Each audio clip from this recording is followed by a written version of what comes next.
Boa tarde a todos. Nós estamos aqui na continuação dos nossos diálogos da transição energética, da governança energética, esse ciclo de palestras onde nós estamos trabalhando os assuntos principais da transição. Hoje nós temos a professora Melina Ferracini de Moraes, que vai estar falando para a gente sobre políticas públicas e também a influência da inteligência artificial na transição energética. Professora Melina, é um prazer ter você aqui conosco e a palavra está com você. Boa tarde a todos. Posso ficar de pé? Sempre sentada, né? Não, pode ficar em pé, né? Pode chegar em pé. A câmera vai te acompanhar. Eu vou fechar essa.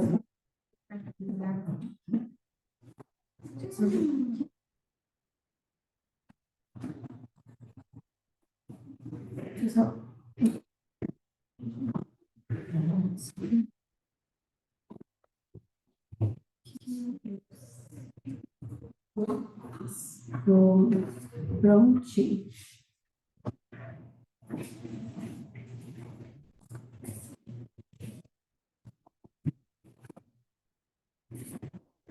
Bom, gente, boa tarde. O tema a ser tratado aqui hoje: impactos da inteligência artificial na transição energética. Antes de mais nada, para a gente entender muito bem esse processo, né, essa evolução das tecnologias até chegar no momento do metaverso ou da inteligência artificial, nós precisamos entender o que é uma inovação tecnológica.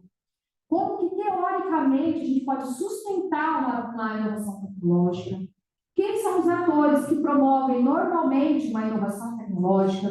Porque quando a gente pensa em inovação tecnológica, eu perguntar para vocês, o que vocês pensam quando eu falo inovação tecnológica? A maioria vai pensar naquela pessoa que está lá no fundo de casa, inventando alguma coisa muito mirabolante, né? Aquela coisa, vamos fazer um produto e patentear. Mas o que é relevante quando a gente trata de uma inovação tecnológica em nível global, em nível Brasil, a gente precisa entender os protagonistas da inovação tecnológica. Tá? Então, antes da gente entrar propriamente no tema, né, da transição energética, do impacto da inteligência artificial na transição energética, a gente precisa entender quem está por trás das inovações, quem são os atores, os protagonistas da inovação tecnológica. Bom, a Cássia sabe disso, esse foi um dos motes centrais aí da minha tese de doutorado, né? Já fiz o mapeamento do ecossistema de inovação tecnológica brasileiro, então fiz área de fomento, as empresas, então minha tese de doutorado ela ficou muito ampla, muito grande por conta desse mapeamento. Mas vamos lá, pode passar. Pode passar. Bom, o que é uma atividade inovadora? É a pessoa que está lá no fundo da casa dela, que vai fazer inovação, que vai tentar patentear um produto? Também. Mas, como eu disse, a gente precisa pensar, precisa trazer um recorte para considerar o que é uma atividade inovadora.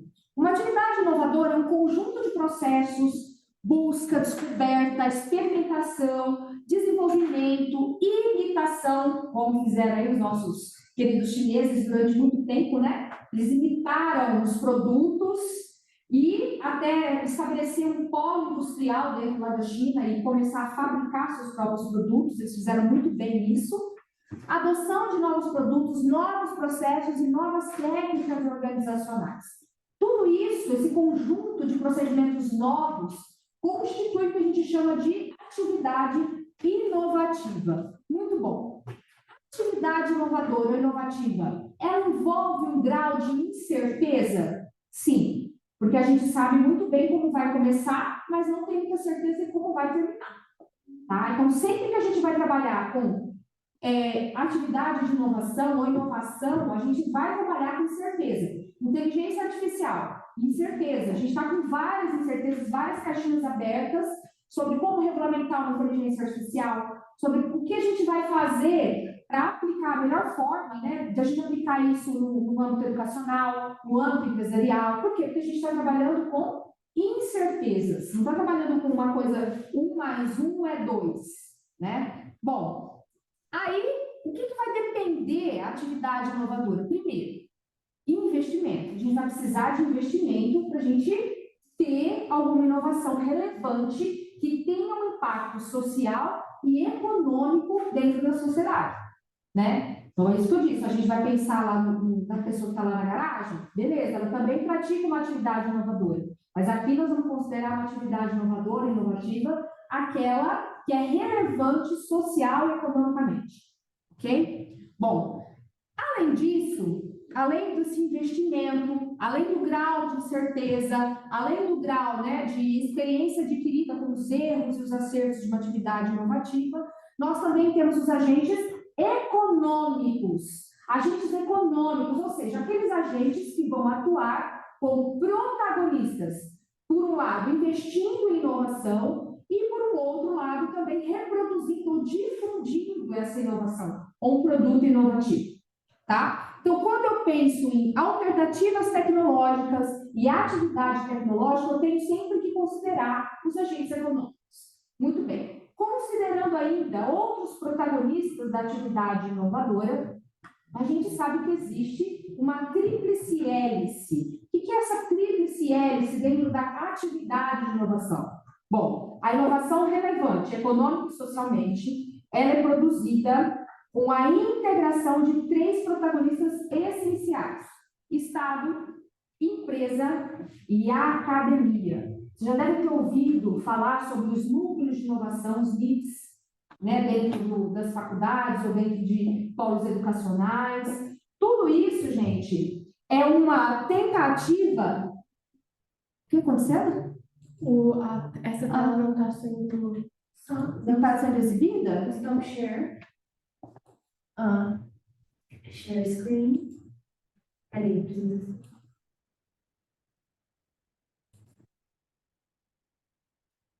Agora, bom, seria bom conferir, né? Se deu tudo certo. Consegue responder no seu oficial? Ó, você consegue responder para ver se está tudo certo? Você está conseguindo visualizar agora os slides? A Júlia, né? Hã? Ela vai olhar aqui. Isso.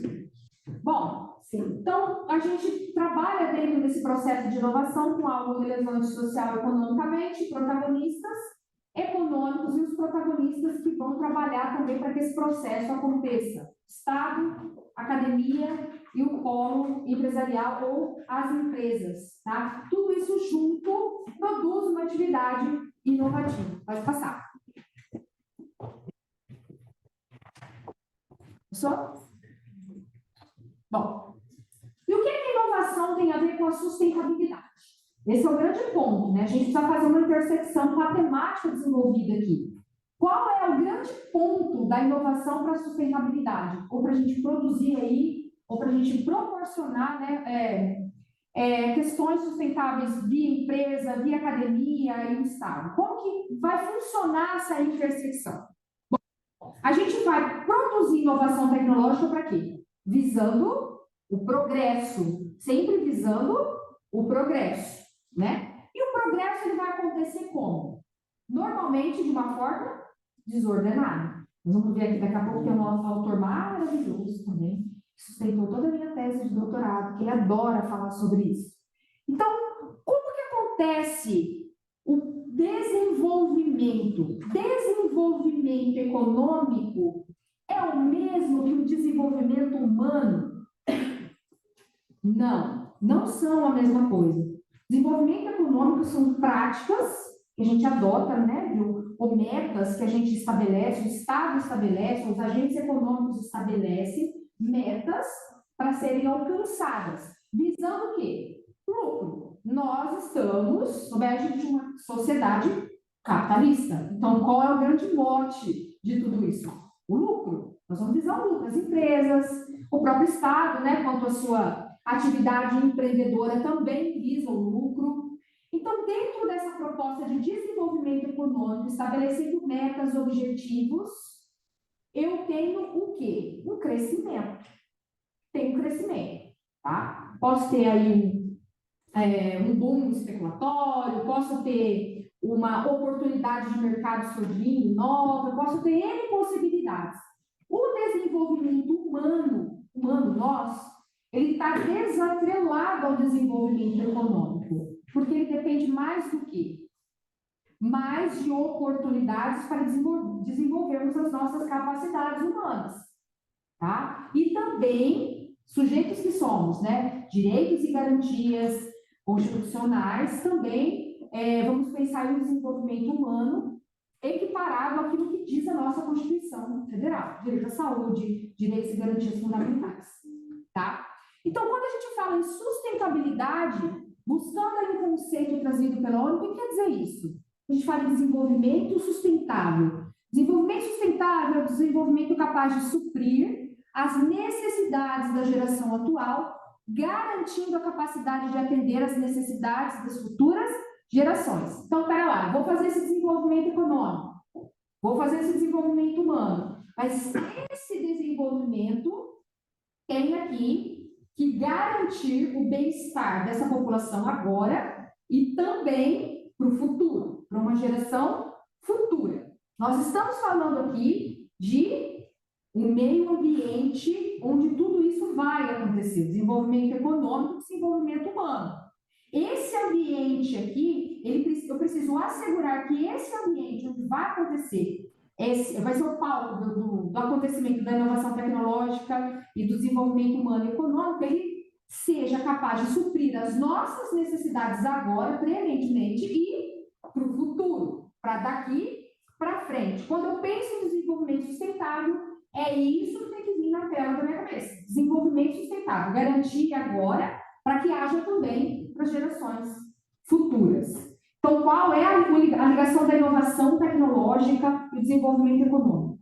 Eles precisam acontecer dentro de um ambiente que garanta a sustentabilidade, ou o mínimo do sustentável.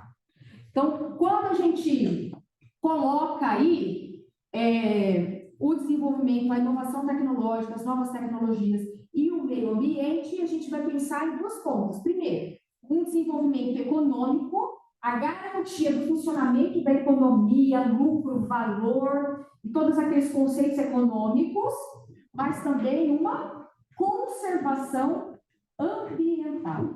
Tá bom, eu crio um carro maravilhoso, lindo, potente, mas que é um potencial poluidor, um devastador do ar, ou do solo. E aí, como fica isso? A gente teve aí os outros diálogos, os outros encontros, onde as pessoas trouxeram temas muito específicos disso, né? Então, eles falaram aqui sobre o carro, sobre a questão dos resíduos, tudo isso envolve o que eu estou dizendo, porque como eu vou falar de desenvolvimento humano? Vão crescer as cidades, a população de uma cidade vai crescer, muito bem. Como que eu vou descartar esse lixo? Para onde eu vou levar esse lixo? Isso é um problema de desenvolvimento econômico e de inovação? Sim. Tem que pensar, prospectar, né? Pensar e imaginar um cenário de coleta de lixo e descarte de lixo compatível com o crescimento urbano, com o crescimento econômico daquela cidade ou daquela região. Então, está tudo atrelado, está tudo vinculado. Pode passar lá. Helena. E como acontece a inovação? Aqui nós vamos entender como acontece a inovação para chegar a entender o que é inteligência artificial. A gente escuta falar de inteligência artificial 24 horas por dia. A gente fala, IA generativa, chat GPT. A gente sabe onde apareceu, o que é a inteligência artificial, como ela atua, como ela funciona. Ela é uma evolução, uma regressão? Como isso funciona, né? Então, primeiro, vamos entender como que acontece um processo de inovação. Rompendo paradigmas. A inovação tecnológica acontece sempre em um cenário de rompimento de paradigmas. O paradigma técnico e o paradigma econômico, ele é rompido, ele é desfeito e o outro surge. Quem é que faz esse rompimento? Agentes econômicos, protagonistas de mercado. Esse fenômeno do rompimento de paradigma é aquilo que está posto, aquilo que está colocado, Schumpeter chamou de destruição criativa. Então, eu preciso bagunçar todo o ambiente econômico, social, político, para que uma nova tecnologia se adeque, para que ela se amolde àquela situação. E aí vem o grande problema do direito. Porque toda vez que uma nova tecnologia, uma nova forma, uma nova inovação ela aparece um problema também de regulamentação. Regulamentação, tá? Então, o que a gente precisa para criar, né, um cenário inovativo? Primeiro, um arranjo social que tenha uma demanda, um arranjo econômico, né? A economia está pedindo, a evolução da cidade ou daquela região está pedindo isso, e também um arranjo político. Nós vamos ver o quanto isso influencia na formulação de políticas públicas. Quando a gente pensa em um arranjo social, econômico, político, como isso converge, como isso se equilibra para pensarmos políticas públicas. Pode passar lá, a Laura. Estou olhando para a Laura. Muito bem. Dentro da evolução tecnológica, o que nós temos aqui? Vamos lá voltar só um pouquinho na história. Primeira Revolução Industrial. O que foi a primeira Revolução Industrial? Vamos pensar numa fase pré-capitalista ali, vamos pensar lá onde surge a burguesia, né? Fundamentos históricos do direito agora, né? E aí, o que acontece? Começa a aparecer o comércio, mas aí tinha necessidade de uma produção ali em massa, uma produção maior. Então estou contando bem por cima isso, tá? Vem a Revolução Industrial. Primeiro, o que ela traz de inovação? O que ela traz? Ela vai romper o paradigma, algo colocado, algo posto, e vai trazer o quê? O uso de máquina a vapor, transportes, o modo de produção vai ser diferenciado, tudo isso vai ser diferente. Segunda Revolução Industrial. Quando a gente pensar na segunda Revolução Industrial, vamos pensar aqui, nós vamos passar por um período aí de guerras, tá? Então, ó, o ferro, carvão, energia a vapor, característicos da primeira fase da Revolução Industrial, agora dão lugar aos representantes da segunda fase, aço, eletricidade e o petróleo. A gente vai falar aqui também um tipo de capitalismo financeiro, ou seja, a financiarização, a comercialização do quê? Da matéria-prima, óbvio, mas também da possibilidade de eu comercializar o próprio dinheiro, o próprio capital, o comércio do próprio capital, a influência e importância dos bancos aqui na segunda Revolução Industrial. Quando a gente fala em terceira Revolução Industrial, as pessoas ficam assim, nossa, o que será que difere, né, da segunda? Nós vamos começar a desenvolver as máquinas, maquinário eficiente para as fábricas, para os mercados, tá? Usando aí telecomunicação, eletrônica, informática, principalmente essa matéria-prima. Maravilha, menina. E aí a gente fala agora, a partir dos anos 2000, da indústria 4.0, ou da quarta revolução industrial. O que será essa quarta revolução industrial? Eu vou aprimorar as técnicas informática, telecomunicação e eletrônica da terceira e vou lançar novos produtos. E aí vem aquela ameaça fática que todo mundo morre de medo. As máquinas vão roubar o lugar dos humanos. As máquinas vão dominar o mundo. Né? Vem aquela ameaça que a gente escuta falar muito em jornal, na televisão, lê aí em alguns blogs, né? Então, a quarta revolução industrial ela vai misturar as técnicas de produção de vanguarda com sistemas inteligentes que se integram com as organizações e pessoas. Ou seja, eu vou aprimorar técnicas para facilitar a minha indústria, praticamente. Indústria. Vamos lá, pode passar. Nesse sentido, gente, eu trouxe aqui um gráfico, tá? Para mostrar, ó, indústria 1.0, indústria 2.0, 3.0 e a 4.0, tá? Primeira produção em massa online, uma fábrica inteligente, né? E ali a 3.0, a automatização, a questão automatizar. Isso tudo, vocês vão entender o porquê que eu estou dizendo tudo isso nos próximos slides. Então, isso aqui, quando a gente fala em desenvolvimento tecnológico, quando a gente fala em tecnologia, para o pesquisador, para a pessoa que vai lidar com os fenômenos tecnológicos, você tem que ser bem claro, tem que ficar bem nítido isso, né? E desenvolvimento econômico também, porque a gente não tem nenhuma dessas fases aqui desatrelada ou desligada de um desenvolvimento econômico e um desenvolvimento social também. Vamos pensar, as pessoas que viviam lá em 1870, elas têm a mesma conjuntura nossa hoje? De jeito nenhum, graças a Deus, né? De jeito nenhum, graças a Deus. As pessoas que viviam em 1970 estavam descobrindo a internet, descobrindo aí a troca de informação e de dados. Elas são as mesmas pessoas que estão aqui hoje. Vocês são de uma outra geração, talvez, né? Mas não são. A cabeça, né? O mindset é diferente, é totalmente diferente. Quando eu falo de todas essas questões aqui, tecnológicas, eu falo também de uma mudança de um impacto social e de um impacto econômico e sustentável, e ambiental também, né? Vamos imaginar aí, quando a gente pega, a Cássia vai saber falar isso muito mais do que eu, quando a gente pega aí o desenvolvimento industrial, quando surgem as hidrelétricas, né, no governo militar, como que era isso? Como que foi pensado? E hoje, dentro da nossa estrutura, dentro da nossa contemporaneidade, qual é o sentido de se manter? Qual é o custo que a gente tem para se manter? Ou manter, né, essa estrutura gigantesca que foi criada em um período que para lá fez sentido. Para nós aqui faz sentido, né? Então, todas essas questões estão atreladas ao desenvolvimento econômico e ao desenvolvimento social. Pode passar. Bom, inteligência artificial. Qual é o conceito da inteligência artificial? Primeiro de tudo, quando a gente fala em uma sociedade, uma indústria baseada na indústria 4.0, na quarta revolução industrial, qual é a matéria-prima essencial que vai balizar a quarta revolução industrial? Se a gente está falando de sistemas inteligentes, se estamos falando de informações relevantes que vão criar novos processos inovativos, qual é a matéria-prima essencial da quarta revolução industrial? Dados. Dados.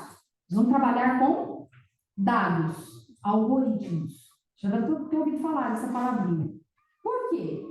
Primeiro, um segredo industrial ou um segredo inovativo, eu não vou mais escrever lá na folha sulfite para passar para o coleguinha, eu vou mandar para ele por carta, né? Normalmente eu vou codificar, vou proteger, vou querer um banco de dados, ou um banco dentro de uma nuvem que me garanta a proteção desse segredo. Nós temos aí os nossos dados, né, pessoais, que são muito relevantes. A gente quer o quê? Que de alguma forma, quando a gente faz alguma transação, pagamento, compra, esses dados sejam protegidos. Nós trabalhamos, então, com dados. Hoje, o grande petróleo, né, uma grande máquina a vapor são os dados. Os dados. Através dos dados, e quem manipula os dados é quem tem o poder, né? Nós tivemos vários fenômenos aí, você pode assistir até na internet alguns seriados, estou com ele na cabeça, mas não vem o título agora. É do Snowden, é o... Hã? Aquele russo lá. Isso, eu tô com ele, tem um filme, um seriado Netflix, mas eu não vou lembrar agora, eu tô com a capa, mas eu não vou lembrar o nome dele. Que... Pode falar. Não, tô. Ah, você está tentando lembrar. Vou tentar lembrar, acho que eu falo depois. Então, assim, nós temos vários documentários e vários, hoje, filmes que vão tratar sobre essa questão da proteção dos dados. E o que a gente precisa fazer para proteger os nossos dados. Nós tivemos aí o escândalo da Cambridge Analytica, lembram disso? No Facebook, na eleição lá americana, como foi isso? Como foram manipulados os dados para que o perfil das pessoas fossem induzidas, né, a votar num determinado candidato. Então, tudo isso hoje é o nosso contexto atual. Estamos rodeados pela questão de dados. Inteligência artificial. Inteligência artificial é a capacidade que uma máquina que ela tem, essa capacidade que ela tem de reproduzir competências semelhantes às humanas, como é o caso do raciocínio, aprendizagem do planejamento e a criatividade. Inteligência artificial é humana? Não, gente, não é. Não é, tá? Por mais que a gente tenha hoje as chamadas inteligências artificiais generativas, que são aquelas que criam a voz, reproduzem a voz, a gente viu aí o caso da Elis Regina, né? Chocou bastante gente aí, gerou bastante discussão. apesar de a gente ter essa possibilidade de reprodução de som, de imagem, elas não são seres humanos. Elas são manipuladas ou alimentadas por dados que quem alimenta ali? Seres humanos, tá? Então, hoje, o que a gente vê? Vamos trazer aí vários, que a gente chama de vieses, né? Nós temos vários vieses dentro da inteligência artificial. Por quê? Porque se eu quero que uma notícia saia daquele jeito, daquela maneira, eu manipulo uma máquina para ela fazer uma identidade, como foi aqui no caso do metrô de São Paulo, para ela fazer uma captura da face, se isso representa ou não uma discriminação, então vai depender muito de quem está usando, quem está utilizando essas questões, tá? Bom, tem um grupo de pesquisa que eu estou fazendo parte, nós vamos começar uma pesquisa agora sobre os crimes de estupro e a criação de estereótipos. E a gente vai tentar desenvolver um algoritmo para filtrar dentro das decisões judiciais quais foram os estereótipos usados para você taxar uma mulher, né, que foi vítima de estupro. Então, tem algumas palavras-chave, algumas hashtags ali implícitas dentro desses processos. E vai ser bem legal, uma pesquisa bem legal, uma pesquisa extensa, mas uma pesquisa bem legal. Então, quando a gente lida com inteligência artificial, nós estamos lidando com dados, estamos lidando com o processo de conhecimento de quem? Da máquina? Não, de quem manipula a máquina. A máquina. Quem programa, né? De quem lança ali no algoritmo, de quem lança ali a programação na máquina. Pode passar. Bom, onde a gente encontra o uso da inteligência artificial hoje nas nossas vidas?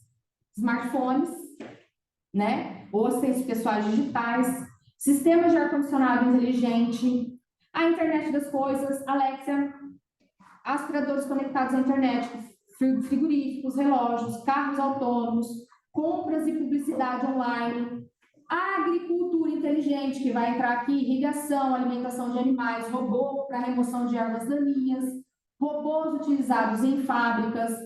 Aí aqui, pesquisa online, quando vocês vão lá pesquisar no chat GPT, no Google Acadêmico, cibersegurança, combate à desinformação, otimização de produtos e de modo de venda, né? Como vai ser essa abordagem aí para esse público, que a gente oferecer determinado produto. Tudo isso aqui, a gente usa algoritmo, usa dados, tá? E isso faz parte do quê? Do nosso cotidiano. Nós temos lá o relógio lá, que mede a nossa frequência cardíaca, o quanto a gente fez de atividade, quanto você precisa ainda beber de água, se você bebeu água, se você não bebeu água. Isso tudo inteligência artificial. Muito bem, pode passar. Quando eu olho para a questão do meio ambiente, onde entra a inteligência artificial? Vamos pensar. Nós tivemos uma evolução histórica de inovações tecnológicas, até chegar hoje no nosso perfil, inteligência artificial, dados, proteção de dados, manipulação de dados e informações, e como isso impacta a sustentabilidade hoje, dentro de uma visão mais contemporânea. Vamos lá. Primeiro de tudo, a gente precisa pensar lá nos Objetivos de Desenvolvimento Sustentável da ONU. Por quê?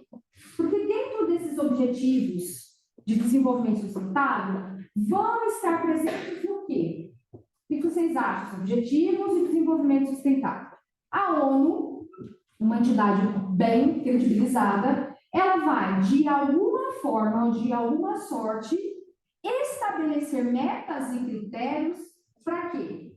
Para que o uso de tudo isso que nós temos à nossa disposição seja revertido dentro de uma agenda a longo prazo, Agenda 2030. Tudo isso vai ter que ser utilizado para promover o nosso progresso.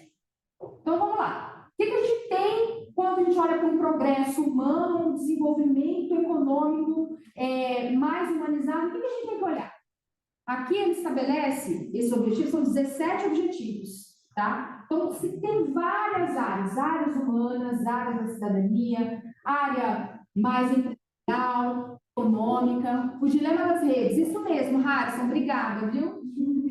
Obrigada, o dilema das redes, é isso mesmo. Quem não assistiu, quem puder assistir, é ótimo esse filme, é isso mesmo, o dilema das redes. Bom, quando eu olho, então, para o Objetivo de Desenvolvimento Sustentável que a ONU estabeleceu, o 7, o que ela vai dizer, a ONU, para a gente? Ó, até 2030, dentro da proposta de uma agenda até 2030, o que os países signatários precisam fazer? Primeiro, estabelecer uma energia limpa e acessível, garantir acesso à energia barata, confiável, sustentável e renovável para todos. Complexo isso, né? Quando a gente ainda pensa em alguns países e a forma como é distribuída essa energia, como é promovida essa energia. Objetivo de Desenvolvimento Sustentável 9. Indústria, inovação e infraestrutura. Construir infraestruturas resilientes, promover a industrialização inclusiva e sustentável e fomentar a inovação. Muito bem, industrialização sustentável. Vamos ver um índice ali depois que eu vou trazer, de emissão de carbono pelas indústrias, né? Então, hoje a gente tem algumas normas, umas regras que variam de país para país, que vão ajudar essa contenção da emissão de carbono pelas indústrias. Tá? Os países levam isso mais a sério, outros países ainda estão no caminho, né, para conseguir políticas que sejam mais rígidas quanto a isso. Bom, o Objetivo de Desenvolvimento Sustentável 11, cidades e comunidades sustentáveis, tornar as cidades e os assentamentos humanos inclusivos, seguros, resilientes e sustentáveis. Bom, isso aqui, eu realizei um projeto junto com os meus alunos, numa aula que eu tinha que chamava Mercado, Inovação e Direito. Então, a gente estudou esse objetivo aqui, o 11, e eu pedi para que eles elaborassem projetos para melhoria do campus da faculdade, considerando uma comunidade sustentável ou considerando as cidades inteligentes, que são ao mesmo tempo, que utilizam, né, ao mesmo tempo a inteligência artificial ou as questões tecnológicas, pensando ou voltadas à questão de sustentabilidade. Então, eles foram atrás de projetos de energia solar, outros fizeram ali um projeto dentro das cidades inteligentes, alguns se reuniram, eles fizeram um projeto ali de descarte de lixo, né? O lixo que é reciclado, que não é reciclável, que não é reciclável, porque não tinha isso muito bem distribuído dentro do campus da faculdade. Outros fizeram até um projeto de implementação de um viveiro de mudas e horta, a gente plantar ou cultivar ali uma horta, né? Que seria uma dica para os alunos, né? Porque tinha alunos também dentro do campus de outros cursos ligados às ciências da terra.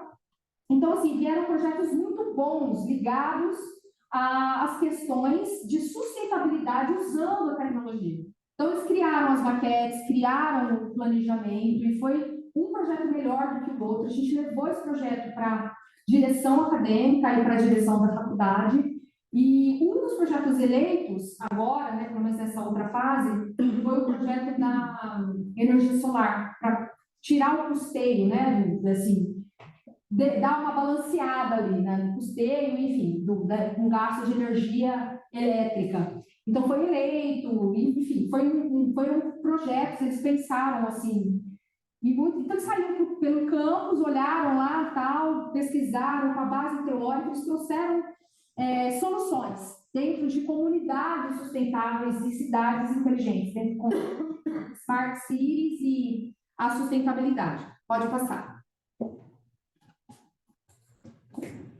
Bom, aí, estudos descobriram que 93% dos objetivos de desenvolvimento sustentáveis ambientais da ONU podem ser lançados com auxílio de soluções de inteligência artificial.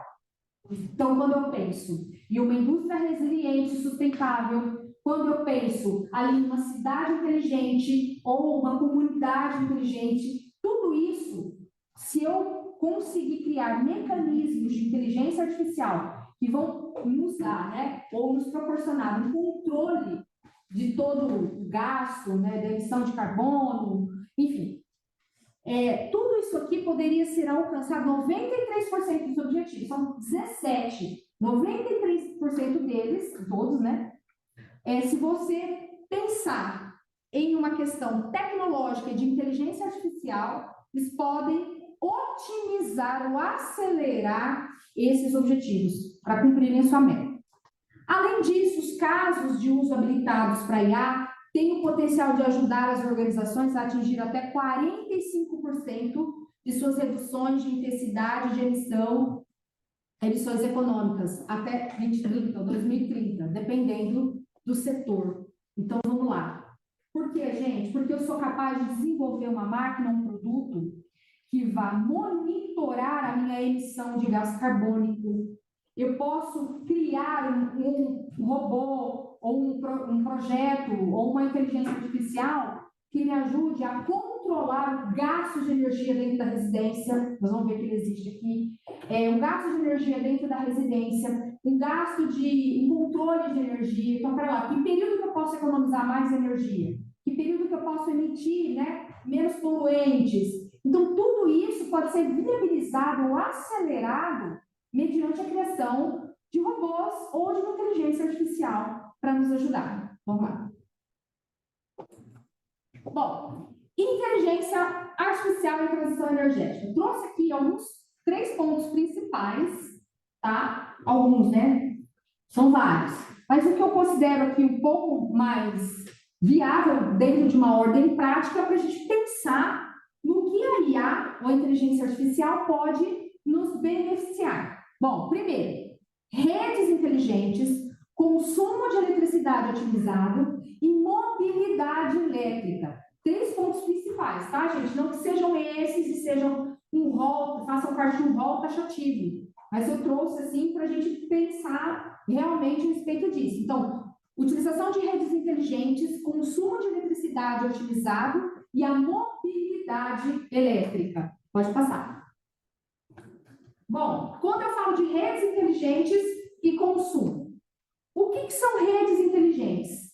Redes integradas com sensores, ferramentas de análise de dados, sistemas de armazenamento de energia, plataforma de gerenciamento de energia e outras tecnologias. O que fazem essas redes inteligentes? Coletam dados, lembra que eu falei para vocês? Coletam dados de cada dispositivo na rede e a IA analisa esses dados e otimiza a eficiência energética para os clientes, tá? Com medidores inteligentes instalados nas residências, eles já são uma realidade, inclusive aqui pela Enel, esses medidores possibilitam que o consumidor, além de ter um serviço de qualidade, eles consigam controlar o próprio uso de energia elétrica. E no caso das empresas, né, de grande porte, esses medidores proporcionam a venda, né, a possibilidade de venda de energia excedente dessa unidade de produção própria, tá? Então, pode passar. Aqui, passa, é isso. Aqui está um exemplo de um medidor inteligente, tá? Então, eu peguei o da Enel, tá? Então, aqui, ó, leitura da informação, indicação do consumo, acesso ao menu do medidor, aí tem o número do medidor, o sistema de selagem, tá? Que vai ser usado pela equipe técnica ali da Enel, a tampa de proteção. Então, isso aqui é um medidor eletrônico, um medidor inteligente, que vai propiciar, que vai nos ajudar a ter um consumo consciente, usando o quê? Inteligência artificial. Inteligência artificial. Pode passar. Bom, e a mobilidade elétrica? Essa semana eu e a Cássia, a gente estava andando aqui pelo campus, e o Heitor também mandou uma foto ali no grupo de estagiários, de um carro azul, estava em exposição ali no pátio do Mackenzie, que é o primeiro carro desenvolvido com combustível de hidrogênio. É isso. Então, essa possibilidade, essa viabilidade, essa segunda via, ela é possível por quê? Porque nós temos um estudo de inovação tecnológica, um estudo aprofundado científico ali, sobre inovação tecnológica. Então, para descarbonizar, a gente precisa mudar a questão da mobilidade elétrica. Nós tivemos o professor Max aqui, que falou que, de repente, não, que a gente tem um custo muito grande, né, para a gente viabilizar, colocar esse carro no mercado, e de repente o que está envolvido aí dentro desses custos, ou dentro desses gastos, não compensaria, né? Não seria tão, a gente colocando numa balança, não seria tão eficiente ou sustentável, né? Então, o e-mobility, que eles chamam, né? O carro, a mobilidade elétrica, movimentada ou alimentada por eletricidade limpa e renovável, ela vai ser trocada, né? Ou substituída por combustíveis fósseis. Os analistas preveem que as vendas de carros elétricos podem aumentar para 31,1 milhões até 2030, até 2030, respondendo por 32% da participação total no mercado. Então, veja, se você estuda, se você desenvolve essa tecnologia, quem é que vai ganhar com isso tudo? Todos. Né? Quando eu invisto em uma tecnologia, ou em um robô, na robótica, ou no aprimoramento da manipulação de dados ali, em benefício da sustentabilidade, quem é que ganha? Todos. Porque além de eu reforçar o que está escrito lá na Constituição, né? Um meio ambiente para todos nós, meio ambiente saudável, eu também vou gerar aqui um outro tipo de nicho, um outro tipo de mercado que já existe e que está se fortalecendo. Não que a gente vá deixar de ter outros tipos de mercado dentro das renováveis, enfim, mas a gente começa a fortalecer um nicho específico de mercado. Isso é ótimo, porque isso vai, na verdade, trazer ali, ou captar cientistas, vai captar ali a academia, né? Que é o que a gente está tentando aqui desenvolver, vai exigir estudo acadêmico. Pera lá, como é que eu vou regulamentar isso? Está surgindo o mercado, eu tenho um produto aqui inovador, eu consegui desenvolver, como que nós vamos dar uma luz ou dar cabo com isso, né? Como que nós vamos regulamentar? Então, quando a gente fala que está em crescente um mercado, principalmente dentro das energias renováveis ou dentro da energia limpa, da descarbonização, nós estamos falando da possibilidade de nascer um novo nicho de uma forma a movimentar todos os protagonistas da inovação, do sistema de inovação. Pode passar. Bom, aí, isso aqui que a gente viu até agora, mostrei para vocês aí o medidor elétrico, falei do carro da e-mobility, enfim, falei aqui de algumas questões para vocês, olhando para a inteligência artificial como uma resposta. Mas a gente também, e vocês vão se identificar muito com isso aqui, nós temos também o que a gente chama de análise preditiva na inteligência artificial. Quer dizer, que ela vai virar no Gemini e vai prever no futuro? Não, que a gente pensa em preditiva, né? Uma cartomante de alguém que vai profetizar ou que vai falar alguma coisa. É mais ou menos isso, tá? Por quê? Porque é um sistema desenvolvido para monitorar dados. Que tipo de dados? Que tenham a ver com temperatura, precipitação, vento, radiação solar, nível do mar, qualidade do ar, disponibilidade de água, entre outros. Ela monitora e gera um relatório ou uma perspectiva futura. Olha a importância da inteligência artificial preditiva, quando a gente olha a análise preditiva da inteligência artificial, para fazer o quê? Mapear recursos naturais, nossos e mundiais, vamos ver aqui, nossos e mundiais, e falar, não, pera lá, tal área aqui está devastada. A gente tem uns drones hoje, né, que a gente olha na televisão, que, ó, constatou-se que uma área lá da Amazônia está desmatada. Antes era assim, agora está assim. Então, olha a importância de a gente desenvolver esses mecanismos tecnológicos para ajudar a preservação e a conservação do meio ambiente, tá? O que eu trouxe aqui de exemplo para vocês? A IBM. IBM utiliza experiência de inteligência artificial para melhorar a previsão do tempo e as previsões de energia renovável, tá? A empresa ela usa dados de sensores, satélites, drones, aviões, smartphones para alimentar seus modelos de IA, que podem gerar previsões hiperlocais e personalizadas para diferentes usuários e aplicações. Pode passar. Outro exemplo é o Google Earth Engine. Vocês já ouviram falar disso aí? Uma plataforma que usa imagens de satélites e algoritmos de inteligência artificial para monitorar as mudanças na superfície da Terra. ao longo do tempo. Então, um satélite, ele fica orbitando, vendo o que está acontecendo. Ó, pode ter um terremoto lá na Tailândia, um vulcão está entrando em erupção lá na América Central. Então, ele consegue monitorar através do quê? Dados, desenvolvimento de inteligência artificial, o ambiente global, tá? Então, aqui, ó, a plataforma também oferece ferramentas para criar mapas interativos e visualizações que podem auxiliar na tomada de decisão e na conscientização ambiental, né? Então, qual a área que está sendo desmatada? Nós tivemos aí um incêndio há pouco tempo, né, Cássia? A gente até tinha visto na TV, um incêndio aí de uma proporção grande. Quem é que consegue dimensionar isso? O homem que vai lá, não, tem um incêndio aqui do quilômetro tal, tal. Não, a gente hoje tem satélites, drones, aviões que conseguem, com uma precisão muito maior, especificar qual área foi atingida. Para que isso? Para que a gente possa construir políticas para restaurar aquele ambiente ou aquele loco que foi prejudicado. Tá? Pode passar. Bom, muito bem. Vamos voltar então para o cenário Brasil. Como que isso tem sido aplicado ou tentado assim? Como a gente vai pensar nesse desenvolvimento aqui no Brasil disso? Vamos lá. Primeiro, inteligência artificial, políticas públicas e sustentabilidade.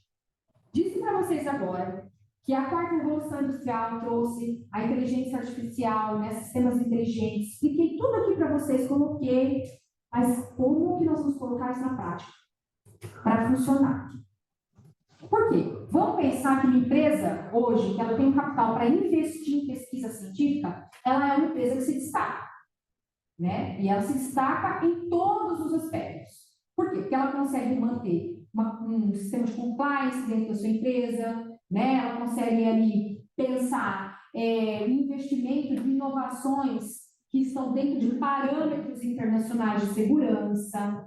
E aí, se isso vale para todo mundo, como nós podemos concretizar esse sistema tecnológico de inteligência tecnológica aqui, para o nosso caso? Pensar Brasil. Muito bem. A inteligência artificial aqui no Brasil ainda tem um problema de regulamentação. Nós temos aí tivemos aí um projeto de lei 2120 que previa o marco legal da inteligência artificial e foi feito um outro projeto de lei substitutivo a ele, por quê? Porque entendeu-se que era preciso especificar direitos e deveres nossos e daqueles que desenvolvem inteligência artificial na responsabilização. Quanto à sua responsabilização? Porque não tinha isso previsto. Isso aqui está gerando muita polêmica e muita discussão, principalmente com relação à responsabilidade de utilização da IA. Por quê? Porque existem, dentro dessa comissão que elaborou o substitutivo, pessoas que acreditam que a gente não precisaria especificar uma responsabilidade de inteligência artificial, porque nós temos um Código Civil que nos ampara quando a gente olha para as questões de responsabilidade, objetivo e subjetivo. E tem outras pessoas dentro dessa comissão que entendem que é preciso detalhar essa responsabilidade de quem manipula dados ou de quem cria algoritmos. Por quê? Porque essa pessoa é um desenvolvedor de um produto muito peculiar que não tem nada a ver com aquele descrito lá no Código Civil. Então, nós temos aí algumas polêmicas dentro desses projetos aqui, tá? Estão tramitando ainda, vou passar por votação. Enquanto isso, nós temos que pensar para o imediato. Nós precisamos colocar isso em prática. Como nós vamos pensar em estratégias para viabilizar a inovação tecnológica, especialmente aqui a inteligência artificial, para empresas ou para o próprio Estado, para que isso seja colocado de uma forma a causar um menor impacto ambiental. Bom, nesse viés aqui, a gente vai pensar em políticas públicas. Vamos pensar em políticas públicas. Por quê? Toda vez que acontece esse tema, né, políticas públicas, as pessoas falam, nossa, o que será, né? Que é políticas públicas, o estudante de direito, ele vai lá, ele tenta entender o que é política pública, às vezes ele não consegue entender muito bem, aí a pessoa que estuda ciências sociais, enfim.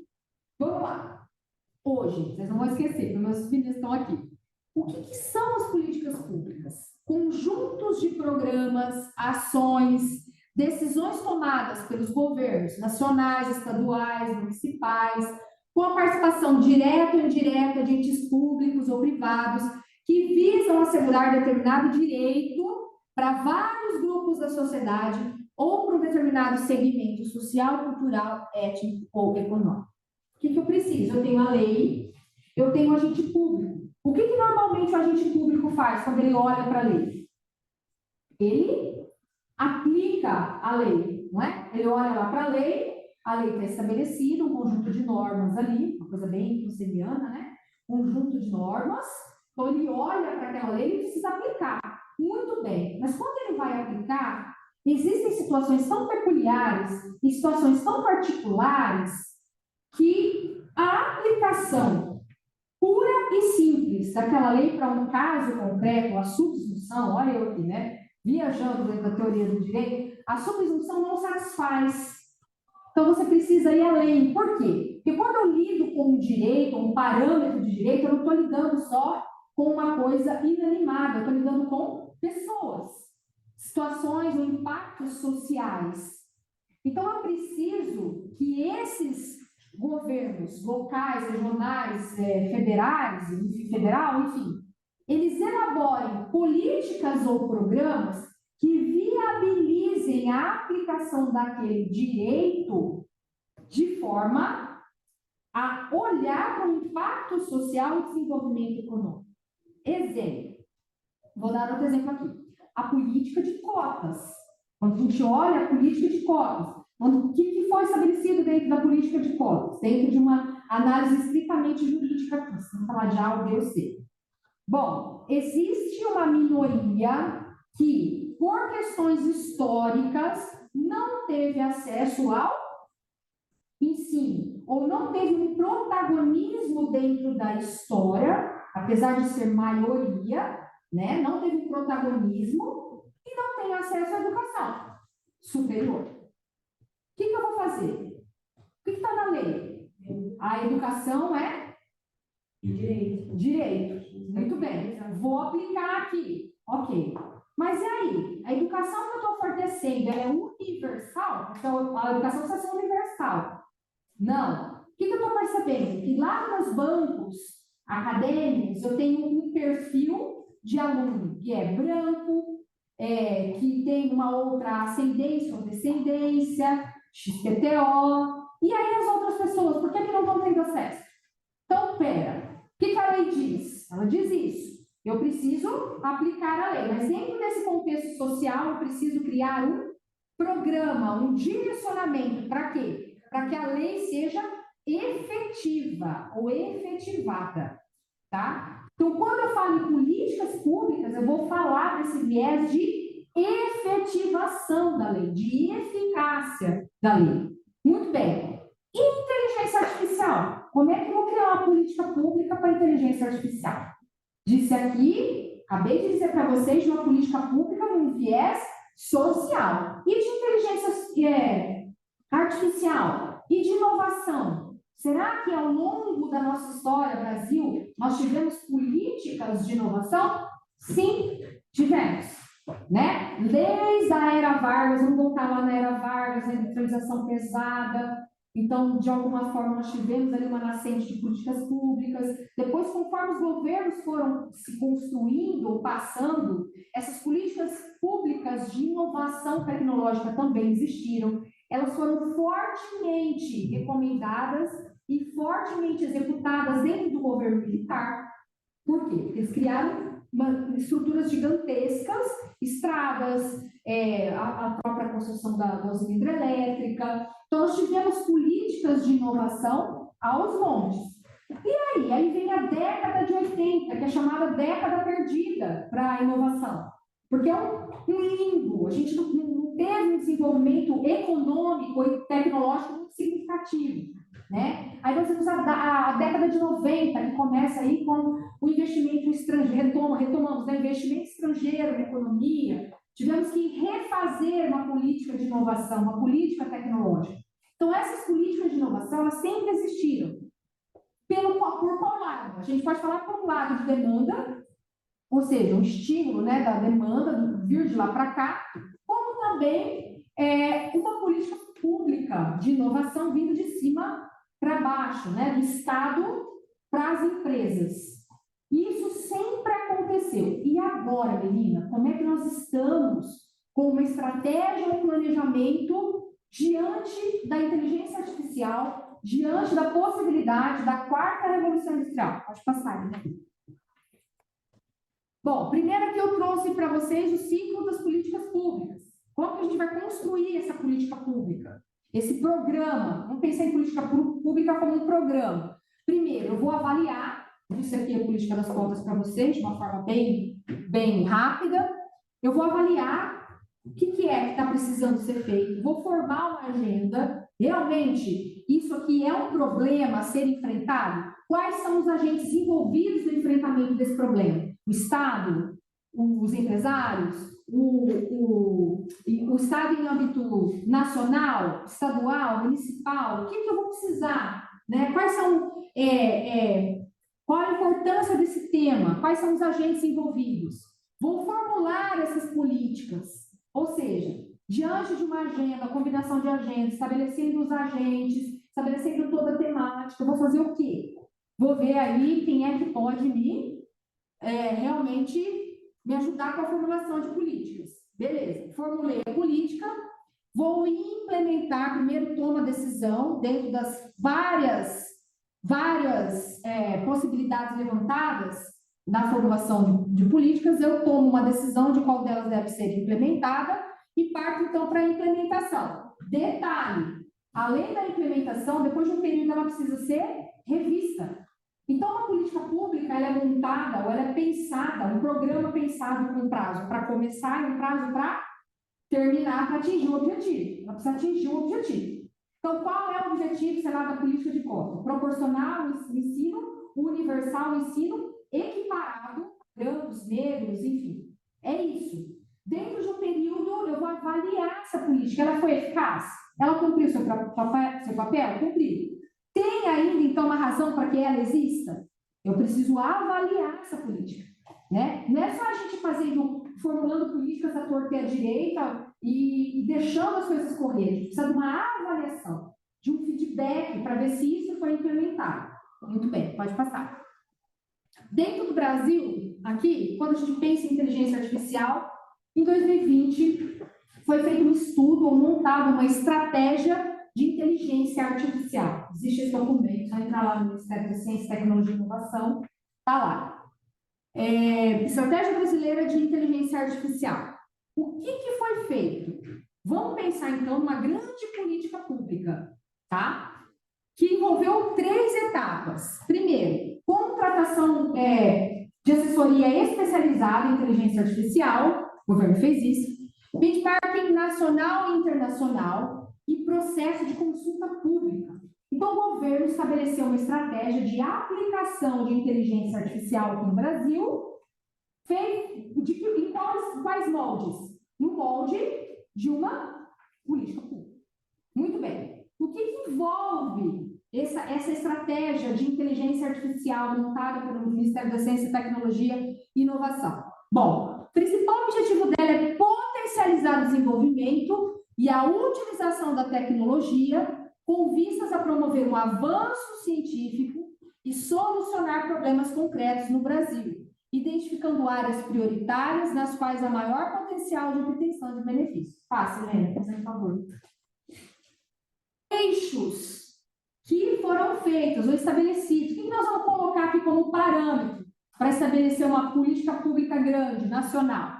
Eixo de educação, força de trabalho e capacitação, PDI, pesquisa, desenvolvimento, inovação e empreendedorismo, aplicação em setores produtivos, aplicação no poder público e segurança pública. Pausa. Alguém aqui viu ou teve contato com esse documento? Está escrito aqui, dentro desses eixos transversais e verticais, meio ambiente e sustentabilidade? Porque não existe. Não existe. Não existe. Então, eles fizeram uma política pública com áreas gerais, pensando na utilização de inteligência, de dados, em todas essas questões, legislação, uso ético, governança de IA, aspectos internacionais, em setores que estão elencados aqui. Não especificamente em setor energético ou algum outro setor que envolva, né, a sustentabilidade ou o meio ambiente sustentável. Não existe. E aí, é uma falha? É uma falha? Eu acho que é uma falha. Por quê? Dá a entender o quê? Bom, vamos lá. Então, vamos setorizar a aplicação da IA, que é péssimo, porque nós não temos um marco regulatório da inteligência artificial aprovado. Quando a gente setoriza uma política ou deixa de fora um setor, né, e pensa ali que eu vou ter que me virar, eu vou ter que promover, sem uma política pública específica, a inovação e a inteligência artificial, isso é péssimo, tá? Fazendo uma crítica aqui. Quem sou eu para criticar, mas fazendo uma crítica aqui já. Então, a questão de energia e descarbonização, e aí nós tivemos há pouco tempo agora um programa de aceleramento, né?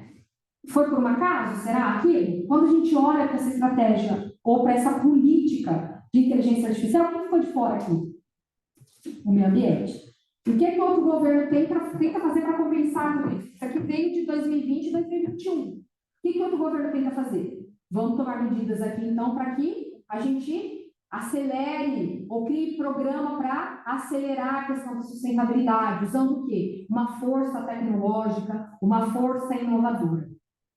Está tudo ligado, né? Não tem como a gente desatrelar essas questões. Então, no que diz respeito à inteligência artificial, os desafios ainda são consideráveis aqui no Brasil. Em 2019, enquanto os Estados Unidos investiram 224 milhões de dólares em startups de inteligência artificial, e a China 45 milhões, o Brasil investiu apenas 1 milhão. Está pouco, né? Está muito pouco. Desse modo, é essencial para a estratégia brasileira de inteligência artificial estabelecer diretrizes que habilitem o fomento de um ambiente de empreendedorismo em IA no país. Não existe. Quais os setores que eles elencaram? Se você olhar isso aqui, dá vontade de chorar por cada setor. Porque é tudo muito genérico. Vamos promover, terá que promover. Mas quem vai promover? O Estado? Você vai compelir os estados, Estado de São Paulo, Rio de Janeiro, vai compelir a fazer uma inovação como? Qual é a contrapartida que a empresa tem ao desenvolver uma inteligência artificial que pense nos impactos ambientais? Não tem. Qual é a carga tributária? Não tem. Então, são medidas genéricas, generalizadas, tá? Que tem aqui dentro dessa estratégia de inovação, de inteligência artificial. Pode passar. Então, gente, dentro das questões que foram propostas aqui, eu quis trazer alguns casos concretos e também trouxe aqui o que é de novidade dentro da inteligência artificial para a gente pensar, né? O que está sendo feito efetivamente para que a gente pense dentro da utilização de inovação tecnológica, no produto ou pelas empresas, para criar, né, mecanismos ou produtos também que impactem de uma forma menos agressiva, né, ou que tem um impacto menos agressivo aí ao ambiente. Então, é isso. Eu não sei se ali o pessoal tem perguntas, mas é basicamente isso dentro da inteligência artificial. É um ambiente muito cinzento de regulamentação ou de governança. Está dando aí os primeiros passos. Nós tivemos aí agora, recentemente, o AI Act, lá da União Europeia. Temos outros países aí que estão tentando buscar uma regulamentação, mas ainda está muito frágil aí, tá? É isso.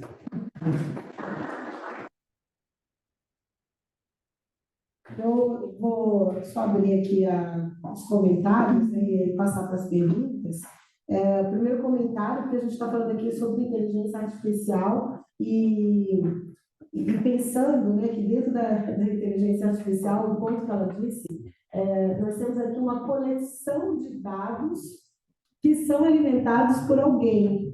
E ali existe a possibilidade de uma polarização, uma politização prévia e depois uma polarização e uma utilização, então, enviesada desses dados.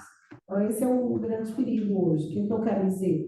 Se você hoje tem, né, um partido ou um grupo ideológico que é puxado para um lado, pode haver um tipo de alimentação dessa inteligência artificial para sustentar aquele poder e vice-versa, né? E além disso, o uso militar, né? O uso mesmo da defesa, que a gente estava falando isso, nós comentamos essa semana do perigo disso, né? De você ter um uso militar indevido com a inteligência artificial. A proteção, né? Um âmbito de proteção, né? Isso aí foi divulgado essa semana. Vocês viram, né? 2 dias atrás, 3 dias atrás, a Inglaterra, o Reino Unido, os voos foram disparados pelo mundo inteiro. Então, você imagine se os dados também são manipulados, e os aviões começam também a bater, né, no ar, enfim.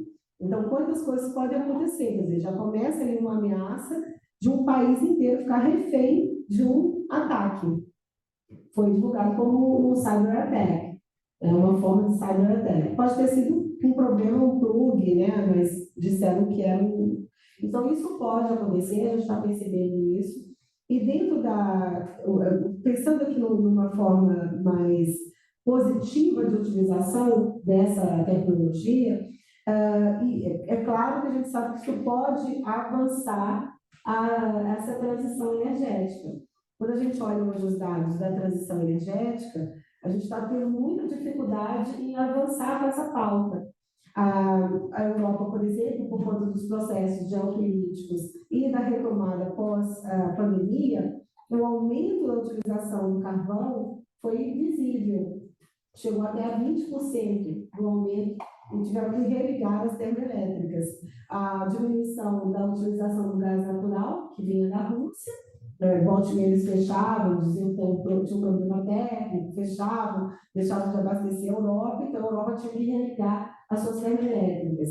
Claro que esse crescimento, a construção, o estabelecimento da infraestrutura dessas novas renováveis como as eólicas, tudo isso leva tempos, né? São meses e anos para você conseguir construir, fazer novas ligações, mas com certeza a inteligência artificial vai ajudar e pode ajudar na aceleração desse processo e para utilizar também de forma muito mais inteligente.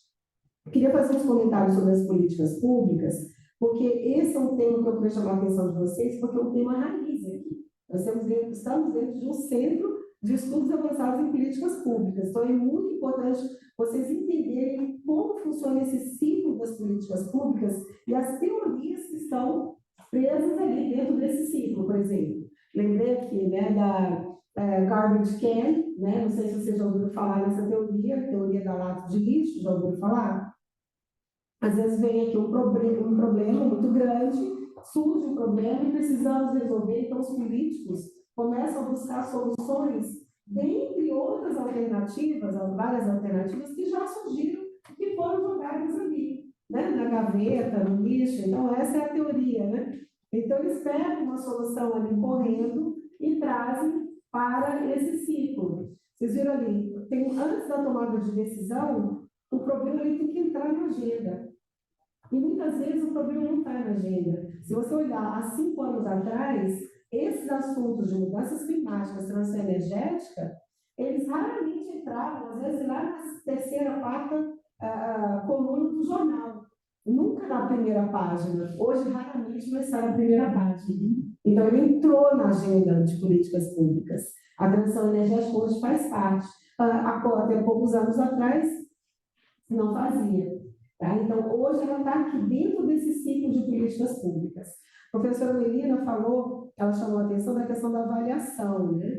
É muito importante a gente fazer também, verificar os estudos sobre políticas públicas, quando vai falar da avaliação, que antes da avaliação você tem um monitoramento durante todo esse ciclo. E a avaliação existe de várias formas. Ela pode ser feita ali por etapas e, ao final, verificar o transbordamento dessa política pública. Ou seja, se você está colocando aqui dentro da transição energética uma política pública de aproveitamento energético de resíduos, pode parar o stop share, fazer o stop share. Isso, parar o... Isso. Então, se você hoje está pensando aqui no aproveitamento energético de resíduos, é importante na avaliação dessa política pública verificar como as comunidades que são vizinhas àquele lixão, àquele aterro, qual foi o transbordamento sobre elas. Isso também precisa ser analisado na política pública. Então, assim, é importante que isso esteja sempre na verificação de vocês, e eu vou trazer para vocês, então, essas teorias para que vocês possam estudar. Um outro ponto também, em termos de ciclo de políticas públicas, é vocês entenderem quem é que, de fato, interpreta a política pública e quem é que vai estar aplicando essa política pública. A política pública, quando ela é feita no sentido top-down, né? Quer dizer, então só na mesa dos teóricos e depois aplicada lá na ponta, muitas vezes o que está acontecendo ali na ponta não é exatamente o que tinha sido pensado aqui. Então, esse acompanhamento é muito importante. Infelizmente, no nosso país ainda é muito escasso, né? É um acompanhamento ainda muito pobre. Então, nós precisamos ter esse acompanhamento para a gente verificar se os valores que estão sendo investidos estão realmente retornando. Qual é o transbordamento dessa política? Porque senão a gente deixa e a gente perde dinheiro. Dentro das políticas públicas, gente, um outro ponto, e eu vou fechar com isso, é nós percebermos o quanto nós podemos e devemos investir financeiramente e por quanto tempo. Então, nós temos no país um costume de mudar a política pública e ela se tornar permanente. A política pública ela deve vir para fazer uma transformação naquele ambiente, depois ela sai de cena. Ela transforma, ela ajuda, ela impacta, ela dá uma força para uma indústria nascedora, para uma transformação social, mas depois ela vai migrando, ela vai saindo, ela vai desmamando. No Brasil, ela se torna permanente, a ponto das estruturas se tornarem dependentes dessa política. Então, esse é um vício que nós precisamos corrigir, porque o dinheiro é escasso. O cobertor, né? Se você puxa, os pés ficam de fora. Então, para que a gente possa ajudar novos fenômenos sociais, nós precisamos deixar com que essas políticas públicas possam ser diminuídas e esse dinheiro possa ser alocado em outro local. Então, é um estudo muito bonito, muito importante e que nós temos que dar continuidade. E eu espero, então, que vocês venham pensar sobre isso e desenvolver, talvez, alguns papers aqui nesse ponto. Queria só tratar aqui uma situação que a professora Melina trouxe do exemplo dos Estados Unidos em relação à transição energética e que ela colocou, né, das políticas, dos eixos, e é interessante porque com a mudança de governo nos Estados Unidos, nós tivemos aí algumas alterações. Eles resolveram enfrentar o problema da infraestrutura, então eles fizeram o Infrastructure Act e Jobs Act, né? Então, dentro daquele pacote, eles tinham pensado em 2 trilhões, depois virou 900 bilhões, né? Virou uma fatia, mas uma fatia importante, e que vai ser aí por 4 anos, e talvez um pouco mais, mas já está em curso. Em seguida, eles também colocaram o Chips and Science Act, em dezembro de 2022, e, aliás, antes disso, o Inflation Reduction Act, IRA, que é o Climate Bill, e depois esse outro, que é o Chips and Science Act, tá? Então, também dentro desses eixos aí que eles estão trabalhando. Isso faz uma grande modificação quando você pensa no planejamento de país, você pensa numa governança de país, né? E traz a inovação, porque todas essas tecnologias que ela está falando, todas essas mudanças que a gente está pensando, em termos de crescimento econômico, passam pela inovação. Então, você precisa ter realmente um planejamento que seja bem coordenado, que seja coeso, para que você possa otimizar os recursos e trazer todos as hélices, que ela começou falando sobre as hélices, para o sistema. Tá? Então, não sei se eu estou sendo clara, mas eu quero reforçar que esse tripé é extremamente importante: governança, planejamento e inovação. A inovação ela vai realmente precisar depender de que haja um planejamento e o país saiba para onde ele quer ir. Por isso que a gente, quando vai falar da teoria da mudança, a gente já traça ali, né? Aonde eu quero chegar. E aí os caminhos, eles naturalmente, eles vão, se você sabe para onde você está indo, fica muito mais fácil, né? Eles vão aparecer. Professora Melina, muito obrigada pela sua aula. Queria saber com os alunos ou com o chat também, o pessoal que está nos assistindo, se temos alguma pergunta. Oi, João. Com relação à presença, vai ser registrada depois no áudio de permanência da reunião. Que perguntou aí. Isso, em relação à presença, depois vai haver, está havendo um controle, depois nós vamos ter também a certificação. Tem uma pergunta, né? Outra dúvida em relação à regulamentação da IA. Existe alguma restrição ou limitação para sua aplicação em empresas visando evitar ou ao menos reduzir aumento significativo nos índices de desemprego e demissões? Deixa eu ver se eu entendi sua pergunta, João. Você está dizendo se existe alguma regulamentação Dentro da regulamentação da IA, então, que proíba o desemprego, não especificamente, tá? Não existe esse tipo de regulamentação, essa previsão aí, né? Seria mais um estudo de impacto, né? Talvez não tenha, não existe, tá? O que nós vamos colocar dentro dessas regulamentações, dentro dos projetos de lei ali, o substitutivo, é sobre a responsabilidade da empresa na utilização e na criação de algoritmos ou da questão da robótica para, caso aconteça, como disse a professora Cássia, como eu disse também, a questão do viés, um viés discriminatório, ou venha acontecer, por exemplo, a Amazon, vou dar um exemplo aqui, a Amazon, há um tempo atrás ela estava fazendo uma seleção de empregos, né? Mas o que aconteceu? Ela estava fazendo isso via totalmente automatizada, tá? Então, é como a gente já meio que conhece, a gente preenche lá os nossos dados, tal, e a empresa analisa. Acontece que alguém precisa criar esse formulário não se cria sozinho, né? E aí, dentro do fechamento dessa expectativa aí de empregos, diante dos formulários, o que se constatou? A pessoa lá dos recursos humanos constatou que somente um perfil havia preenchido, o perfil de pessoas, né? Havia preenchido os formulários, né?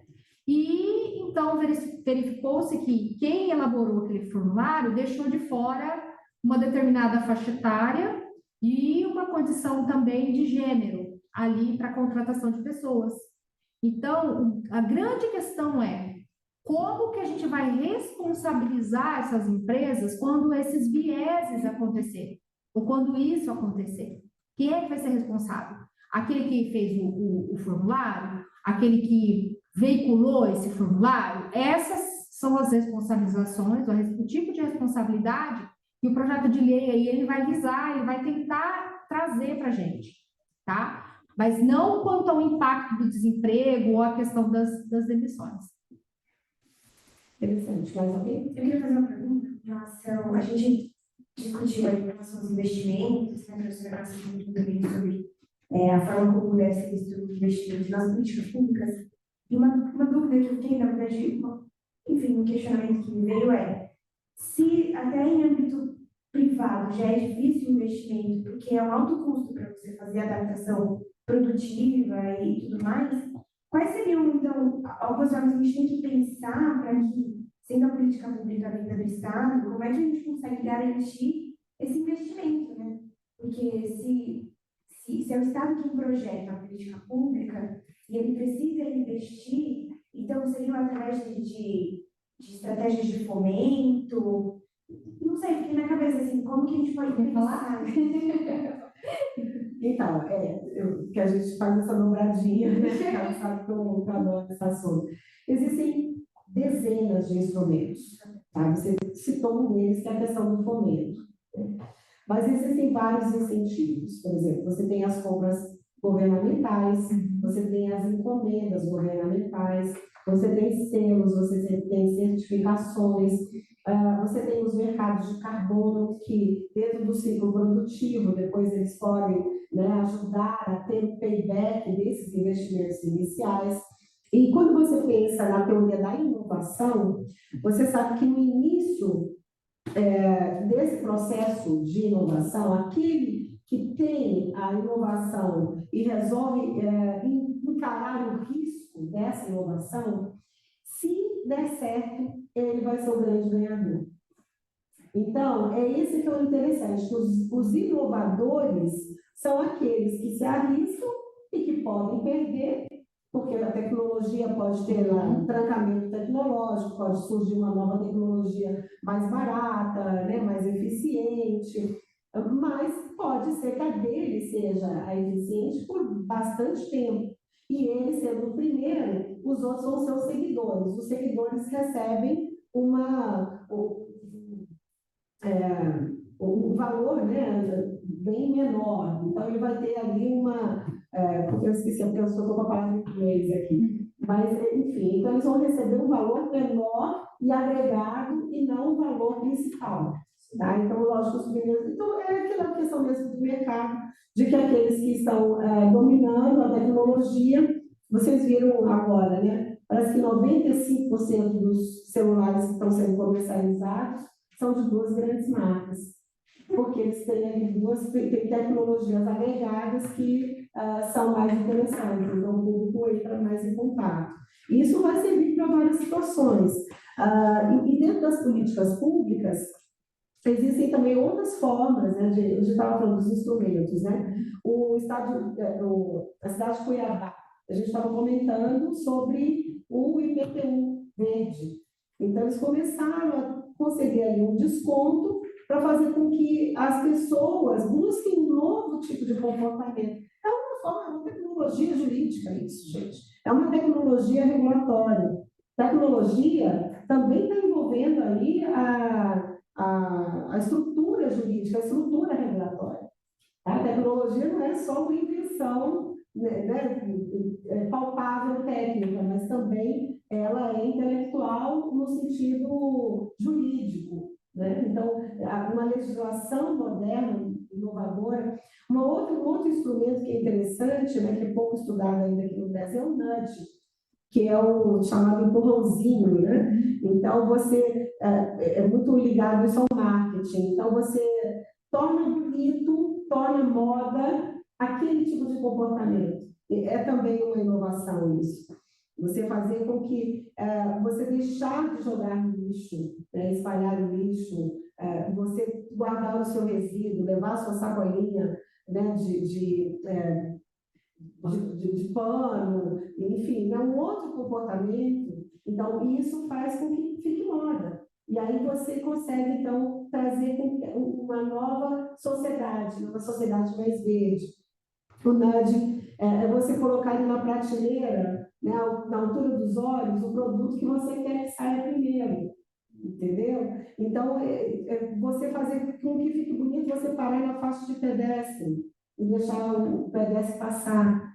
Né? Então, esses são comportamentos, a mudança é auxiliar uma população a mudar de comportamento. Existe, então, também isso aí como várias formas, né, para utilizar isso. É também considerado uma tecnologia, um instrumento de política pública, tá? Para mudança de comportamento. Então, são muitos mesmo. E a gente está estudando todos esses aqui para a gente ver quais são os melhores em cada uma, dentro da transição energética, cada uma das modalidades, né, dessas modais, dessas fontes energéticas e dentro da mudança climática também, quais são as mais eficientes. Tá? Aí diminuir a ineficiência energética. Né? Então, como a gente pode fazer com que as empresas também adotem essa... Aí a gente estava falando, né, do CCS, CCUS, todas as demais tecnologias que são bem correntes disso. Então, quando você estava falando disso, Do mesmo jeito que a gente tem um ecossistema que produz a inovação tecnológica, nós temos um ecossistema próprio de inteligência artificial. Por quê? Vamos pensar no seguinte. Por isso que é tão difícil a gente pensar hoje numa política pública e numa regulamentação. Dentro de um ecossistema de inteligência artificial, como eu vou trabalhar com dados e proteção de dados, o que eu preciso ter ali? Bom, primeiro, eu estou trabalhando com dados normalmente secretos, porque eu vou viabilizar um produto disruptivo. Depois disso, eu tenho um ambiente de difusão desse produto, ou de teste desse produto, né? desse produto inovador. E depois disso, em uma outra etapa, eu tenho a produção de um software, um hardware, enfim, que for conexo a essa inteligência artificial. Então, tem um ecossistema muito próprio. Então, uma política pública de inovação genérica, ela não vai me ajudar a fomentar ou a ajudar na criação de um algoritmo ou de uma inteligência artificial que vai me ajudar. O processo é totalmente inverso. O que envolve? Quais são os atores envolvidos nisso? A academia, o Estado e as empresas. Qual é o ambiente? Tem um ambiente que isso vai acontecer, um ecossistema de ar. Então, como que eu posso pensar uma política pública de inteligência artificial? Pensando em um ecossistema de inteligência artificial. De que forma eu quero que essa inteligência artificial impacte? Como que eu vou colocar essa inteligência? Qual é o setor a qual se dirige? Educação? É o ChatGPT? Ou é, sei lá, automação? Ou a questão da robótica em uma empresa? Eu preciso analisar um ecossistema específico para pensar no desenho de uma política pública específica para aquele setor. Não adianta eu generalizar, colocar assim, do além muito genérico, colocar porque não vai funcionar. Então, qual que é a grande dificuldade nossa quando a gente fala em um fomento ou na criação de uma inteligência artificial? Entender como esses ecossistemas funcionam. E para quais setores eles se dirigem. Tá? Essa é a grande dificuldade de estabelecer uma política pública para a inovação, para a inteligência, para a IA. No caso, aqui que nós estamos falando de energias renováveis e meio ambiente sustentável. Quando a gente pensa em inteligência artificial, um ecossistema de inteligência artificial, ele é totalmente fechado, totalmente voltado a solucionar esses problemas. Então, a gente precisa o quê? De um fomento específico para o setor do meio ambiente ou de energias renováveis. Para quê? Para pensar em qual a solução. Qual é a demanda mais urgente do nosso país dentro de outras, dentro desse setor? É por isso que a Cássia bateu na tecla de um planejamento estratégico Brasil. Quando a gente vai pensar em políticas, em fomento e inovação, a gente tem que pensar em qual é o planejamento Brasil. O que a gente quer para o Brasil? Tá, dentro do setor de energia, de meio ambiente, o que é prioridade agora? E como que a gente vai descobrir isso? Fazendo um mapeamento, a gente precisa fazer um mapeamento. Né? O que dentro do grande tema meio ambiente, sustentabilidade e energia renovável é mais urgente a gente desenvolver? Ah, então tá bom. Então agora nós vamos trabalhar com descarbonização, com a questão das eólicas. Isso é o mais urgente para o Brasil desenvolver? É o que ele tem potencial? É o que ele tem ali de mais? Tudo bem. Então nós vamos criar políticas voltadas para o setor do meio ambiente que abarque o problema que foi levantado em nível nacional e que precisa ser solucionado. Enquanto a gente pensa em fazer inovação e inteligência artificial de forma esparsa, grandes outros problemas vão surgindo, as coisas vão sendo levantadas e a gente vai para lado nenhum.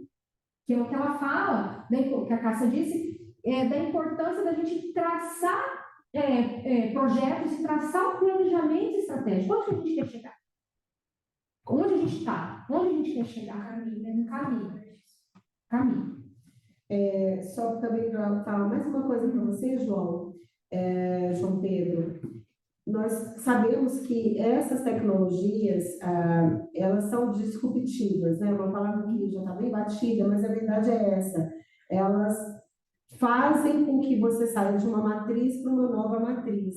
Então, se aqueles funcionários, aqueles empregados, aqueles trabalhadores, a mão de obra está treinada para algumas certas competências que ficam obsoletas, essas pessoas acabam precisando buscar novas competências ou elas vão ficar realmente fora do mercado.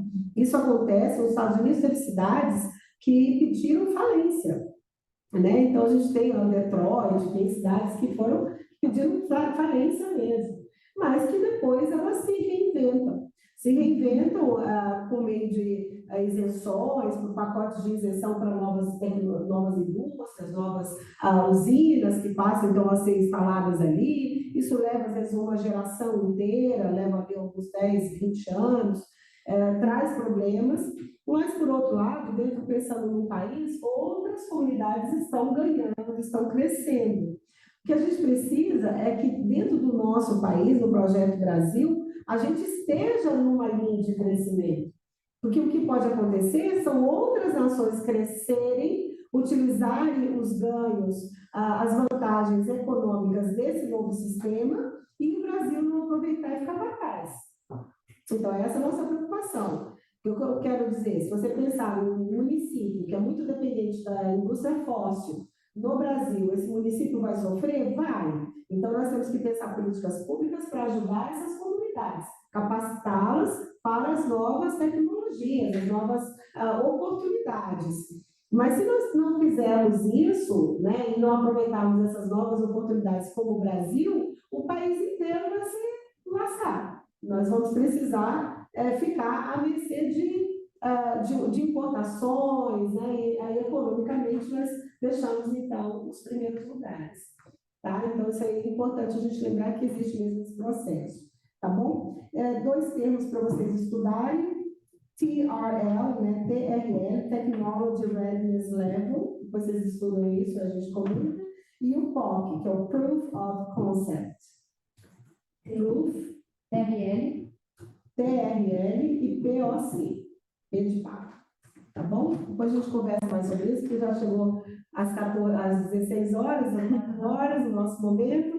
Nós vamos, para quem está online, né, não vai poder participar aqui da nossa confraternização, mas agradecemos aqui a presença de vocês e ficamos à disposição também para tirar outras dúvidas ou receber comentários de vocês para as próximas aulas. Nós vamos ter um intervalo semana que vem e no dia 11 de setembro estaremos aqui novamente, agora com o professor Weber Amaral. Ele vai estar aqui, vai falar sobre mercado de carbono, vai falar sobre Nature-Based Solutions, soluções baseadas na natureza. É uma pessoa extremamente preparada, livre docente da USP, da Exalc, doutor por Harvard, e nós vamos ter aí essa satisfação. Em seguida, teremos também o professor Harrison, que é especialista na parte de transição energética, justiça social, justiça energética e Nordeste, potencial do Nordeste. Então, vamos tê-lo aqui conosco. E logo em seguida teremos a professora Isabela Morbach, que vai falar sobre esses novos processos tecnológicos dentro da transição energética, CCS, CCUS, e, por fim, a professora Maria João Rolim vai estar falando com a gente sobre hidrogênio verde e vai falar um pouco também sobre eólica, tá bom? Um abraço para vocês, muito obrigada. Obrigada, gente.